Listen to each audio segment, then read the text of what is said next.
welcome to the market update.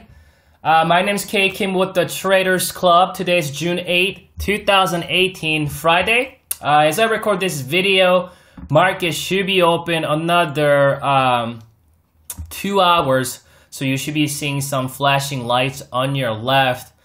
Hope you guys had a good week trading this week.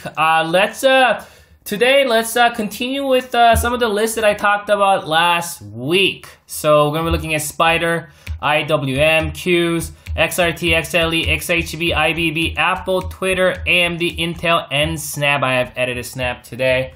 Again, I can't promise you that I will go through these positions every week. There's just some weeks that I don't feel up to it. You know what I mean? Like, it's a Friday, I had a long week, and it takes a lot of energy. I just want you to know that it takes a lot of energy to do these videos. That I mainly do this for you, for my genuine followers, and I can't promise that I'll go through all these. Sometimes when I'm not up to it, I'll just go through like Spider, IWM, and just, you know, but I guess I feel a little bit up to it today, so we'll go through it and we'll go from there. Let's start with Spider. Let's kind of follow with what we've been talking about last Friday, which is the first, which day is that? First is right here. So when this thing kind of got back up after trapping everybody, and we talked about how this market, I even made fun of people last week. And you know, when I make fun of people, I'm not doing it out of a mean spirit or anything like that. It's just the reason why sometimes my presentation is combative is I'm battling for false information out there. You know what I mean? Like the ancient book says, right? I'm here to protect my sheep from the wolves. The wolves, though, the Bible says the wolves, they look like they're the sheep, or they're the shepherd, but they're and the reason I say that I put that in a more of a general, kind of a broad term, that they're just people who doesn't know what they're doing. They don't know what they're doing. They don't know anything about it, and then they just like, you know what I mean? They're politically correct. The way they say things, the way they tweet, the way they do their analysis on YouTube, they're politically so correct. And aren't you tired of that? Aren't you tired of just somebody politically being correct and you always losing money, never truly understanding? See, that's what I'm trying to break. That's what I'm trying to do through these videos. If I could help just a few people to truly understand how this market operates, then I'm okay with it. You know what I'm saying? And the market is a brutal place, right? If you follow the masses, you surely are going to lose, because the market will punish the majority. Market will fool the majority. You don't want to follow the majority. Looking at CNBC doesn't help. Looking at MSNBC doesn't help. Looking at Yahoo Finance doesn't help. Looking at a tweet just because it got 2,000, 3,000, 10,000 retweets doesn't help. Think about it. If the market is going to punish and fool the majority, why the hell do you think, because it got 20,000 retweets, that's going to be a legit information that's going to work in the market? If everybody agrees, it ain't going to work, people. It ain't going to work. You see what I'm saying?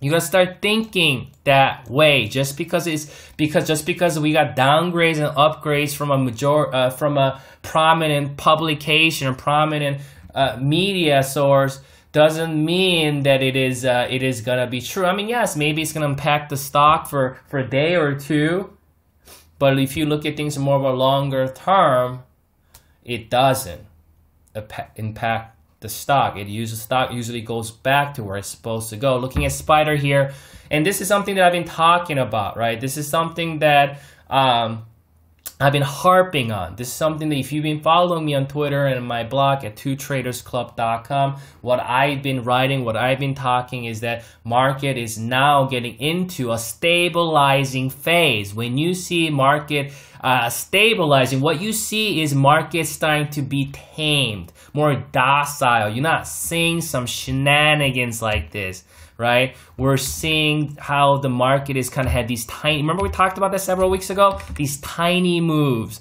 these tiny grindy move, and then you're gonna wake up one day and market is down 1.5%, and then you start to kind of see tiny moves again. That's gonna continue throughout until it gets to new all-time high, and even above and beyond. That's how markets stabilize. And what's gonna happen is, you know what I mean, the market is gonna start to go up, and then out of nowhere, one day, market gaps down about 1.5%, and then it continues. You see a bloodbath for a day, and then you see how market slowly gets back up. You know what I mean? Slowly consolidate, put up a bottom or double bottom, slowly gets up, something like that. That's something that I see it happening. I'm not saying that's exactly how it's going to happen, something like that, and that's something I've been saying for weeks now. Something that I also been talking about is market has been building base. That's not what you want to see if you're a bear. If you're looking for a crash, that's not how bears operate. Bears don't operate in consolidations and basing. Bears operate in a manner of bring that shit down. I don't have any patience. I don't want to cultivate anything. I don't want to wait around. I just want to bring that crap down. But once you start to see the price coiling and starts to cultivate, that's not what bears doing. That's what buyers doing underneath. And then how we start to see these little tiny candles, and even a couple days ago, right? Even on Wednesday, all day it was just doing nothing, and then just throughout the day you see that pop up. That's how you see market is stabilizing. Again, that does not mean that we're not going to see volatility again, because volatility is always going to be there. But what I'm saying is, every time there's a volatility, just a couple days later, even 2-3 days later, maybe even 3-4 days later, market is going to either consolidate and is going to pretty much nullify it and gets right back up. But when it gets back up, it's going to do more in a slower manner. And that's the first sign you see after correction that market is stabilizing. So right now, looking at Spider, I'm neutral, man. I'm neutral. I mean, like, you know me, I'm not a day trader, I'm not a swing trader. I don't know. I mean, it could come down, retest, or it could get up. But either way, it's going up. If it comes down, maybe it's a good time. It's a good dip, buying the dip opportunity. It goes up, then we'll just keep holding the position, enjoy the game. But it gets up here, fill this gap. Probably somewhere here is going to act as resistance. Best case scenario, it goes up, fill it, goes even more and fill both of these gaps, and then we're probably going to see a steeper correction or pullback before going back up. So right now, what's more important for me at least, is that I'm seeing the indices are starting to turn things around. Dow and S&P has been lagging, but Russell 2000 already made new all-time high and continue to make new all-time high. Nasdaq has already reclaimed that level, right? You see how Nasdaq reclaimed the level of new all-time high. You see, this is how bears flop again. Head and shoulder formation. I even did a video lesson on this. Left shoulder, head, right shoulder, flopped. We didn't happen. You see this island reversal? We did see brief pullback, but flopped. I can now, delete that. What the hell? Get out. Right? Flopped. In that perspective, what we've been doing? Cultivating higher lows. See, the problem was bears had the chance here to bring it down, break the neckline or something like this. Didn't happen. How many times bears flop? Bears been flopping for years. Is this triple top? No. Did it happen? No. Flopped, right? Is this head and shoulder formation? Left shoulder, head, right shoulder, and neckline we even broke below the neckline? No, that was a flop. It was trap. Bulls and bears both got trapped, right? Bulls got stopped out. Bears got triggered to short. Flop. They got burned, right? Look at the double top. Oh my gosh, that's double top. Didn't work out. Flop. Another head and shoulder. Left shoulder, head, right shoulder, neckline. Never broke the neckline. What happened? Higher lows. Flopped again. And then we had this massive, humongous head and shoulder formation in 2015 and 2016. Left shoulder head, right shoulder. Everybody was calling for a crash. I mean, everyone. Every single people on media, everybody was calling for a crash. And every single quote-unquote gurus and teachers and money managers on social media, they're scared as hell. They don't know what to say. They don't know what to think. They don't know what to call. They just like, I don't know, man. Yeah, you know, above here, down here. I don't know. Oh my God, Brexit, right? Oh, Brexit happened. We finally broke below it. We got downtrend resistance. Yeah, this thing is probably gonna go down. Flop.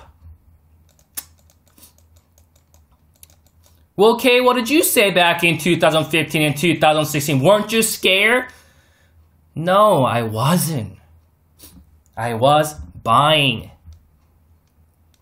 Anyway, so let's go to Russell. So it's flop, right? So I made my point, flop, because that's what the market does. That's what the market does. And I know some of you are going to say, well, until it doesn't. Yeah, until it doesn't, you're right. But how long you're gonna be calling that and say, oh my God, yeah, I kept going short because one time, I just need one time to crash, then I'm gonna make all my money back, right? And you're risking bigger and bigger and bigger. You're looking at that big short, and then you just go bankrupt. You just wipe out your account. How many people do you think about it though? Think about this. If people thought stocks were too high back in 2015, what do you think they're thinking up here, guys? It's way too high. This is the reason why people are scared and people are calling for a major crash. They did not participate in this. They did not participate in that. They're looking to short. Every chance they get, they keep losing money. And finally in 2018, they said this is the biggest bubble ever known to man. This thing is going to be like 1929. 1929. And market brutally punished these people because not only they missed out on the biggest opportunity we've seen since 2009. I mean, we had the biggest bull run in 2017. So, like buying pressure we haven't seen in 30, 40 years, which I talked about in the past.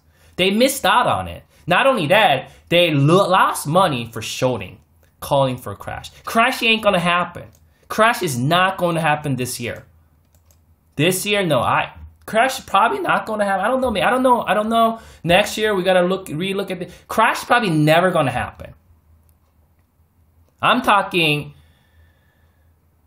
like major bear market, like 2 years of bear market. We're probably not going to see that in safe to say 5 years.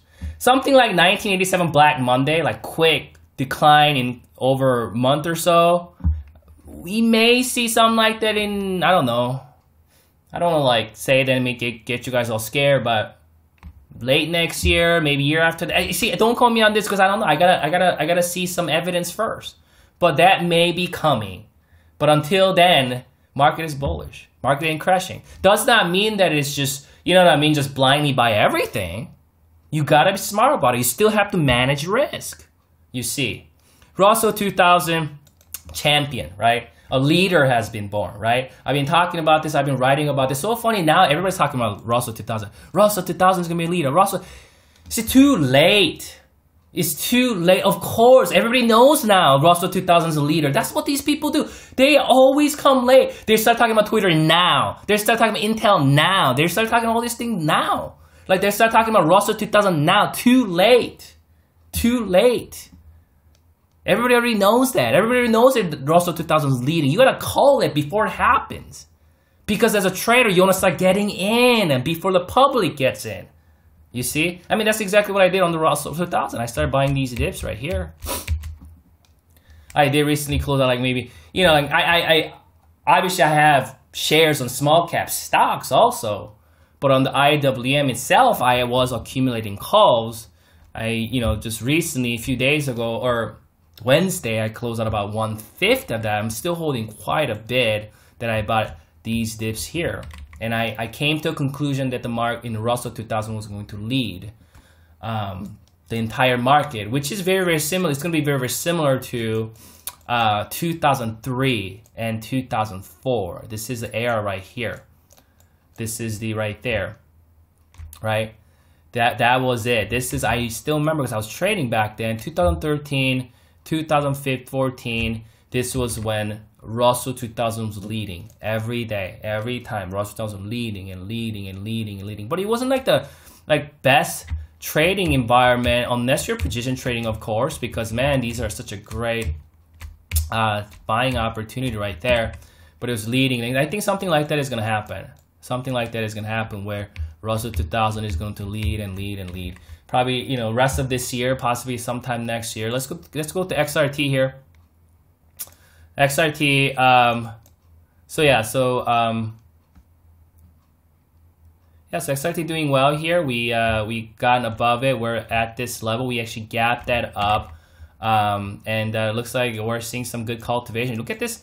Look at this consolidation, right? That's a good consolidation. This is the first time since this consolidation right here, we have cultivated that higher low. Keep in mind also we have that bullish golden cross there. So a lot of times when the golden cross happens, usually price likes to come back down and retest either 100 and 200 SMA. So every time you see a golden cross, it's not 100, it's not always like this, but more often than not, when you see a golden cross and stocks move, a lot of times they like to come back and retest and then get up, right? And look at this thing. I mean, it's, if you don't call this kind of a trap right here, I mean, even right there, right here below this level, if I go to line chart, you can see that trap more. You can see when you go to line chart, you can definitely see that that's a trap right there. But in that, we have inverted head and shoulder formation. That's a neckline, and that's higher lows right there. So we have plenty of time to get into this on some of those levels. Let's go to XLE.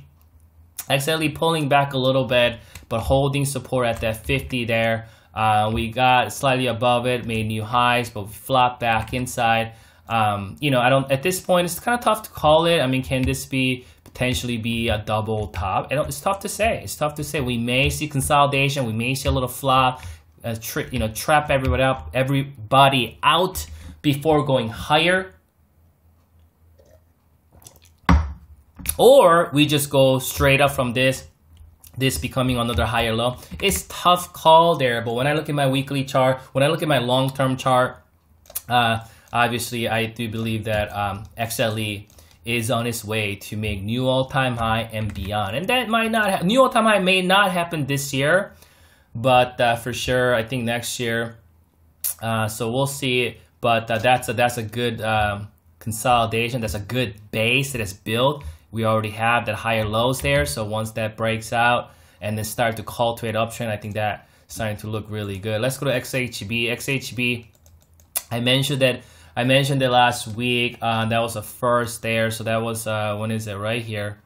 That was right there. So yeah, so you can see right there, June 1st was June 1st right there. So yeah, so I talked about how I like this sector.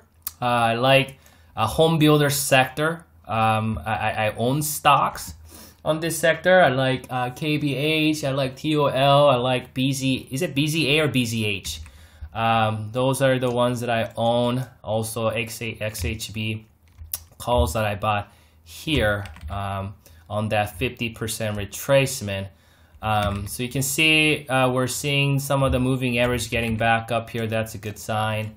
But we'll see. Looks like it's a good move there. I mean, obviously nothing goes straight up. I mean, if he does go straight up, that's great. But we got some resistance here. Still could be a lot of up and downs move. Or, you know, it might look like XRT. You know how XRT did this? How XRT kind of, you know, when we go to line chart on XRT, like looking at this right here, actually just go to line. You know, it just went up and then it started cultivating higher lows, right? Like that. That's what could happen to XHB. Very similar setup here where it goes up and start to cultivate these higher lows. So instead of chasing this, now that it's moving up, you kind of wait till pull back and then buying these dips, and this will be some kind of a neckline of this potentially head and shoulder formation. Let's go to IBB. IBB making a good move here. Let's go to that neckline there. So that's a neckline. We're grinding higher. Let's remove that for a sec. Grinding higher. So you know, we cleared this downtrend resistance right there. Let's actually time that a little bit. let's make it like that. Yeah, and then you got next resistance obviously here. So we're not like seeing kind of a very confident like bullish run, but we are seeing grindy move. I think the good news about that is though, all these moving averages starting to cross back up, right? And so that's the good news here. I think, you know, in a short term, we may or may not pull back to retest potentially all resistance new support, and then finally get it going. Because you can see how it's just a bit choppy here. So when things are choppy, either it could break up big to the upside, gap up and go, or it could break down. So I think it could go either way, but there's some good cultivation after a double bottom there holding above the neckline. Let's go to Apple. Apple, obviously, you know, right now, Apple, it just, that, I don't, kind of weird. We got the gap. We got a gap down. That's not like a textbook island reversal because that gap is not fully open. For island reversal to be textbook, you want to see a gap up and gap down in that same region, right? Instead, it's not that same region, but there's little tiny gaps or tiny, you know, candles, and then like we're holding this. So I think if we can kind of gap back and feel it, and then get up, then we can maybe grind higher. But it's a little bit whiny. Is that the right way to express this? A little bit like whiny, you know, like a whiny, like, you know, it's not really strong bearish divergence, just a bit whiny. Yeah, I think I'll call it a whiny. It's whining. It's like, you want to go but I don't know what I'm doing, like whiny. So I don't have any position on it. I'm still wondering if this comes down. I'm not saying it's going to. If it does, I'm thinking about buying it there. But if not, well, Twitter is continued to move higher, right? How great is that? Twitter at one point, it was just nobody really cared. They thought it was garbage. But now Twitter is, these are just levels that that I was buying. Some of those levels, obviously, I had a heavier position here, these, and then start adding some of these levels. But yeah, we're filling all these gaps. We're filling all these gaps right there. You see that? So there was a gap there that got filled. Actually, there was a smaller gap. Yeah, this gap got filled before, but now this gap from, yeah, you see this gap? That's what is getting filled. Once that gap gets filled or in this vicinity, we're probably going to act as resistance. We're probably going to pull back, but we did open this gap. So we're going to have some troubling, not trouble, but some turbulence in that vicinity with this gap. Unless Twitter decided to go higher, but I doubt it. We actually already had this pretty good up move. We just pretty much went straight up and we're running into this gap resistance. So we're probably going to see some turbulence in that vicinity where it's going to fill it and then it's going to start coming, maybe filling this gap or some shenanigan. I'm not sure at this one exactly. Sometimes unthinkable do happen. If you chased it up here, well, now you're really gambling because it could very well keep going higher. So you gambled it, it's keep going higher because that will be like unthinkable. Then great, that worked out for you for gambling. But its probability, statistical probability suggests that after this kind of move, we saw that gap there is probably, you know what really grinds my gears? I mean, this is one of my pet peeves. When somebody, right, when I meet somebody and they say, and they find out what I do, right? They say, I say I'm a trader, and they say, oh, you are? Okay, you know what, man? You know, I just knew when Facebook with $30 it's gonna go up, man. I just knew when Netflix was $60. I just knew it, man. I just had this, you know, I just had this gut feeling, you know, I just knew. And I go, did you buy it? They go, nah, I didn't buy it. Well, and I say, well, you didn't know. Because if you truly knew, you'd have bought it and profit from it. He'd like, yeah, I should have, I could have, but I didn't. Yeah, so you didn't know. You really didn't know. Yeah, but I should have, man. Well, you didn't. You didn't profit anything from it. It really means nothing. The reason why they say that is they want to get a credit. Like they knew it. Like they knew this was going to happen. Same thing freaking happens on Twitter. Like some guru or money manager will be like, yeah, you know, 2 years ago, I read an article on this stock, and that stock is up 180% today. Ask them, did you buy it? Did you buy it then? Did you hold it for 2 years? Did you? Did you buy that? Or are you trying to get? Are you just trying to get a credit for something that you wrote a year and a half ago, and then you just found out that it worked out? You see how stupid that is? That person is same as somebody that I meet in the street where they say, I knew it, man. I knew when Facebook was $30, man. Yeah, but you didn't buy it. You didn't profit from it. Don't try to take a credit. Don't act like you know something. You don't know anything. Because if you truly knew, you would have bought it and you would have profited from it. Well, you know what? I can brag. I bought Twitter at 20. I've been adding it. I'm holding full. Not only that, I wrote it publicly that I own it at 20. And I've been updating it that I own it at 20.